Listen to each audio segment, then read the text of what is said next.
Hi guys! Today we are going to tackle about Arnis. But first, let us talk about the history of Arnis. The history of Arnis dates back before colonization of the Spaniards. During those periods, it was called Cali, and the techniques of the arts is focused on blooded weapon fighting. During those, Cali is also taught in school, which was called Butuan, along with the military tactics, alibata, and herbal medicines. On the dawn of April 27, 1521, Ferdinand Magellan was defeated by Lapu-Lapu. This was the recorded incident which Cali was used against the foreign invaders. Years have passed by, Spain was able to colonize the country and ban the practice of Cali. However, Cali was secretly practiced by natives in the watchful eyes of the Spaniards.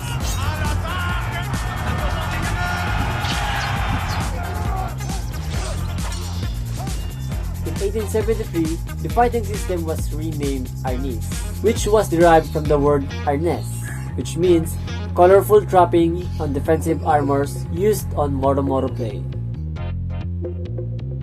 Modern Arnis is a system of Filipino fighting arts founded by Remy Frisas as a self-defense system. His goal was to create an injury-free training method as well as an effective self-defense system in order to preserve the older Arnis systems. The term modern Arnis was used by Remy Frisas' younger brother, Ernesto Frisas, to describe his style of Filipino martial arts. Since 1999, Ernesto Frisas has called his system Combatan. It is derived principally from the traditional Frisas family style of the bolo, machete, and the stick-dueling art of Balintawak Eskrima, with influences from other Filipino and Japanese martial arts. Specific benefits and advantages of Arnis to a person. First, effective self-defense. Second, Arnis contribute to develop physical fitness. Third, develop mental qualities such as alertness and precision. Fourth, desirable character, trait as self-confidence, fortitude, and self-discipline are developed in the practice of Arnis. Fifth, develop mental strength and courage to allow someone to face danger and pain. Sixth, develop virtue and perseverance to the highest degree. Equipments used in Arnis: padded sticks or baston, armor, hand gloves, headgear, arm guard, leg or shin guard, and then groin guard. Flag officials. These are the officials who will declare the violations of the performers by raising the corresponding flag. Matcher shall arrange the matches prior to the tournament and update the matches between players and the tournament. Rules and Regulation. Rule number 1. Competition area should refer to the area by which the conduct of the competition should be set or held, including in the free zone around it. Rule number 2. Equipment should mean the materials and accessories that are used in the conduct of the competition, all of which shall conform to the standards set and approved by Arnis only. Rule number 3. Composition. Number 1. Main teams may consist of a maximum of 11 players, 1 player per weight division, 1 coach, 1 trainer, 1 medical doctors, and 2 officiating licensed by Arnis Singh. Composition for women's and team. Number 2. Team may consist of maximum of 11 players, 1 player per weight division, 1 coach, 1 trainer, 1 medical doctor, and officiating licensed by Arnis Singh. Composition for girls team. Only players listed in the entry form shall participate in the game. Scoring.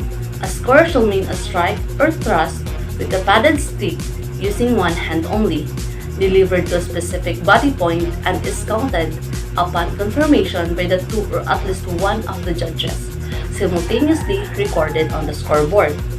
A legitimate strike is given a point if it is delivered to a specific body point in correct form, that is, with power, right timing, with art, distance, and intent. Also, simultaneous strike When the two players deliver strikes simultaneously, it will not be given a point. Penalties. Players are given penalties for violation of the tournament rules and regulation. Disarming or taglag. A player who loses grip of the paddle stick and a part of it touches the ground during game is considered as disarming. However, if the paddle stick is taken away in a split second by the opponent, it is counted as disarming even if it did not touch the ground. The rules and regulation. The rule number 6, the uniform. It is necessary for the athletes to wear their uniform during the competition. The rule number 7 is the division. Age and weight is the categories with it. The adult is 18 years old above, while the teens should start with 13 to 17.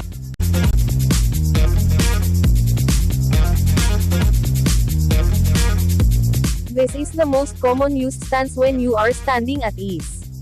You need to stand with your feet apart parallel to the shoulder with both toes pointing forward.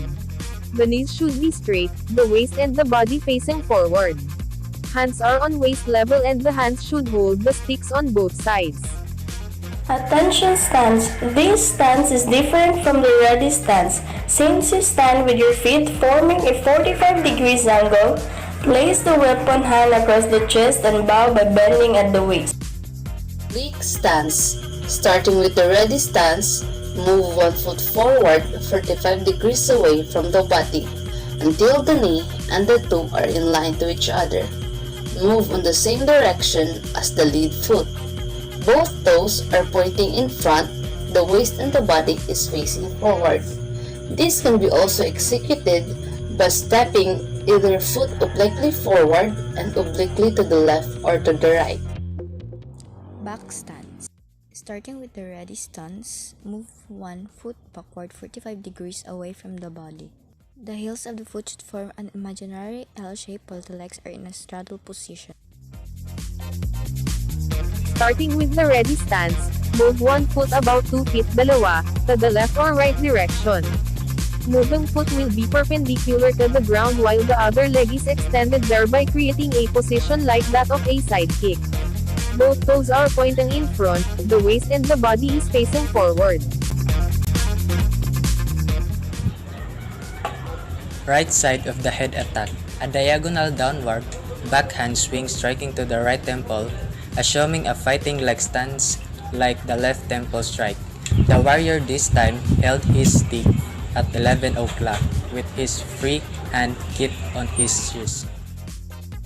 This practitioner to extend his weapon hand, making it easier for him to strike any part of the opponent between its shoulder and hips.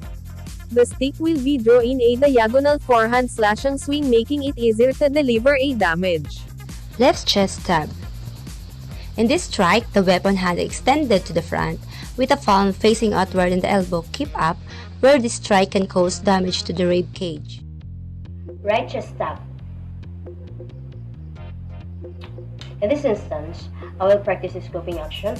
The weapon is then extended forward to the palm facing outward to deliver strike properly.